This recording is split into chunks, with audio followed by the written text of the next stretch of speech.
Hi hello ನಮಸ್ಕಾರ, ಬನ್ನಿ ಮಾತಾಡ್ಕೊಳ್ತಾ ಹೋಗೋಣ. ಚೈತ್ರ ಅವರ ತಂದೆ ಬಾಲಕೃಷ್ಣ ನಾಯ್ಕ್. ಚೈತ್ರ ಅವರ ಮದುವೆ ಆಗಿ ಏನು ಹೊಸ ಜೀವನಕ್ಕೆ ಕಾಲಿಟ್ಟಿದ್ದಾರೆ, ಎಲ್ಲ ಜನ ಖುಷಿಯಾಗಿದ್ದಾರೆ ಅಂತ ಅಂದ್ಕೊಳ್ಳೋ ಹೊತ್ತಿಗೆ ಅವರ ತಂದೆ ಒಂದು ದೊಡ್ಡ ಬಾಂಬನ್ನು ಸಿಡಿಸಿದ್ದಾರೆ.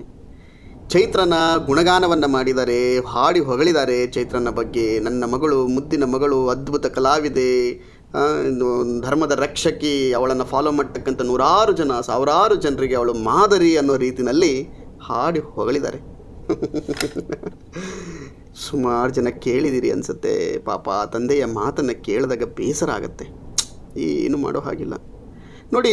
ಕಾಣೋದೆಲ್ಲ ನಿಜ ಅಲ್ಲ ಅನ್ನೋದಕ್ಕೆ ಇದೇ ಸಾಕ್ಷಿ ಅನಿಸುತ್ತೆ.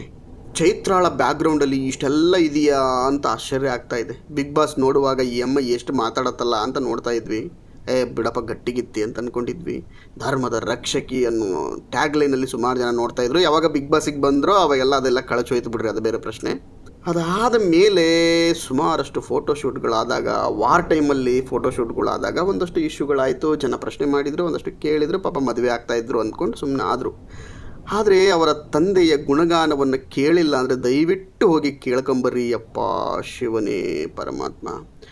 ಯಾವ ಧರ್ಮದಲ್ಲಿ ತಂದೆ ತಾಯಿಯನ್ನು ದೇವರಾಗಿ ಕಾಣಬೇಕು ಅಂತ ಹೇಳಲಾಗ್ತದೋ ಅದೇ ಧರ್ಮದ ರಕ್ಷಕರು ಅಂತ ಅಂದ್ಕೊಂಡವರು ತಂದೆ ತಾಯಿಗೆ ಬೆಲೆ ಕೊಡಲಿಲ್ಲ ಅಂತಂದರೆ ಪಾಲಕರು ಅವರು ಏನೇ ಕೆಟ್ಟದಂತೂ ಬಯಸಲ್ಲ. ಏನೋ ಕುಡಿಬೋದು, ಹೊಡಿಬೋದು, ಅದೆಲ್ಲ ಸರ್ವೇ ಸಾಮಾನ್ಯವಾಗಿ ಎಲ್ಲ ಪಾಲಕರು ಮಾಡುವಂಥದ್ದೇ ಮಾಡಿರ್ತಾರೆ ಅಂತ ಅಂದ್ಕೊಳ್ಳಿ. ಏನೇ ವೈಮನಸ್ಸಿರ್ಬೋದು. ಆದರೆ ಇಷ್ಟು ದೊಡ್ಡ ವೈಮನಸ್ಸಿದೆಯಾ ಅಂತ ಆಶ್ಚರ್ಯ ಆಯಿತು. ಉದ್ದುದ್ದ ಪುಂಗಿ ಭಾಷಣಗಳನ್ನು ಮಾಡುವಂಥ ಇವರು ಏನಪ್ಪ ಜೀವನದಲ್ಲಿ ಇಷ್ಟೊಂದು ದೊಡ್ಡ ದೊಡ್ಡ ತೂತುಗಳನ್ನು ಇಟ್ಕೊಂಡಿರ್ತಾರಾ ಅಂತ ಆಶ್ಚರ್ಯ ಆಯಿತು. ಕೋಟಿ ದುಡ್ಡು ಹೊಡೆದಿದ್ದು ಅದನ್ನು ನೂರಾರು ಜನಕ್ಕೆ ಹಂಚಿದ್ರಂತೆ.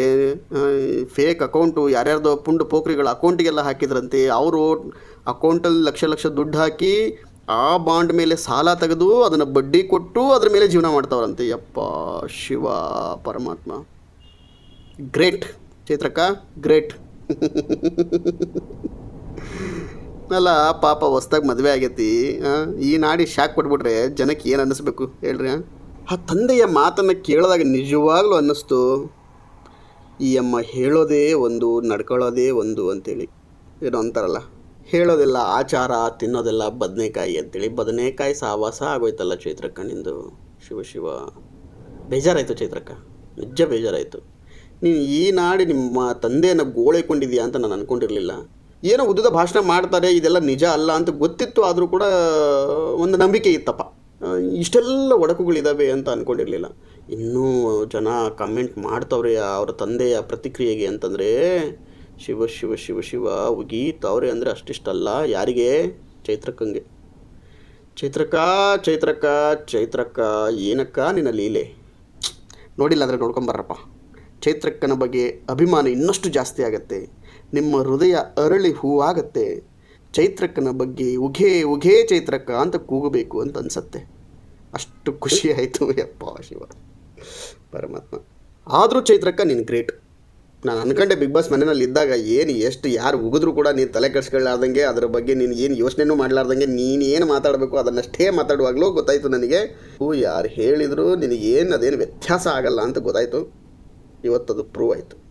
ಗ್ರೇಟ್ ಚೈತ್ರಕ್ಕ, ನಿನ್ನ ಬಗ್ಗೆ ಅಭಿಮಾನ ಇನ್ನಷ್ಟು ಜಾಸ್ತಿ ಆಯಿತು ಅಂತ ಹೇಳ್ತಾ ಮತ್ತೆ ಸಿಗ್ತಾರಣ. ಅಲ್ಲಿವರೆಗೂ ಟಾಟಾ, ಬಾಯ್, ಸಿ ಯು, ನಮಸ್ಕಾರ ಕರ್ನಾಟಕ.